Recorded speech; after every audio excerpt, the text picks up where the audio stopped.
Here with head coach Nate Gangelhoff at the SAC tournament following the men's loss to Catawba. Coach, it was a good fight. I mean, you took a lot of games from the number 8 team in the nation.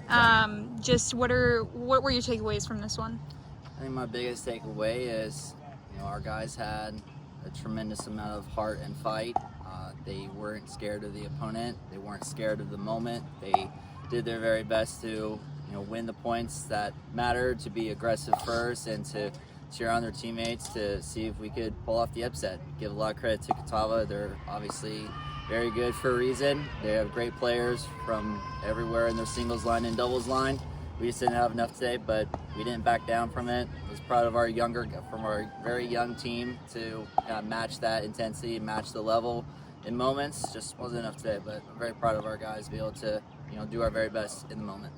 Yeah, we've talked about it all season, just how young this team is to be on this stage with the youth that you do have. Just how confident does that make you for next year? Well, I mean, it's great to have this experience as a young team, and hopefully it kind of fuels our fire going into summer and fall season next year, where we can, remember this moment and say to ourselves, can we use this moment to our advantage, to fuel our fire for our training, work a little extra harder, do those extra sprints, do those extra serves, do those extra time in the gym, all the above, to be the best tennis player that we can be during your very brief collegiate career.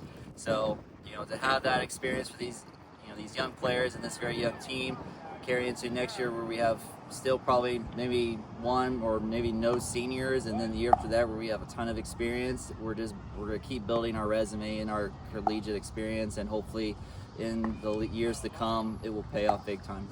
Yeah, as you get your takeaways from this season as a whole and move into next season, what are those things that you're hoping to take? What are some things you're hoping to leave behind? Definitely want to leave behind the lack of mental maturity or the lack of focus in critical moments, which we have gotten better at as the year has progressed, and definitely want to carry into just playing smarter tennis, playing score smart and match smart. Situational tennis is super important and not talked about enough, and we have tried to talk about it, and maybe I need to do a better job to do that to the team, where you're going to play different shots in different moments during different scoring situations. So we want to play smarter tennis and not just hit a yellow ball and hope and pray it goes in.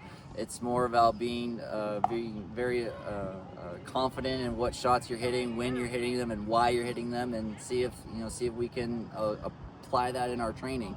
So we'll see if we can do that, and as this experience comes, hopefully the maturity comes along with it, and hopefully we can get a little bit better in doubles. I feel like we left a lot of double stuff at the table where we couldn't clinch where we wanted to or needed to, and hopefully we get better at that, because doubles is super crucial in these collegiate matches. As a final question, just what are you most proud of this team this season? I'm proud of our resiliency.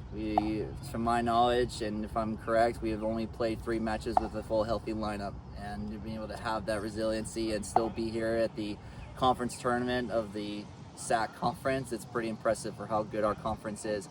And I'm super proud of our young guys being resilient and being determined to still get here, to still compete with these amazing players, and not back down and to attack. And hopefully in the end, when it's all said and done, for some of these players, it will pay off in the long run, and we'll be further along in the tournament in the years to come. Nate Gangelhoff, thank you. Thanks.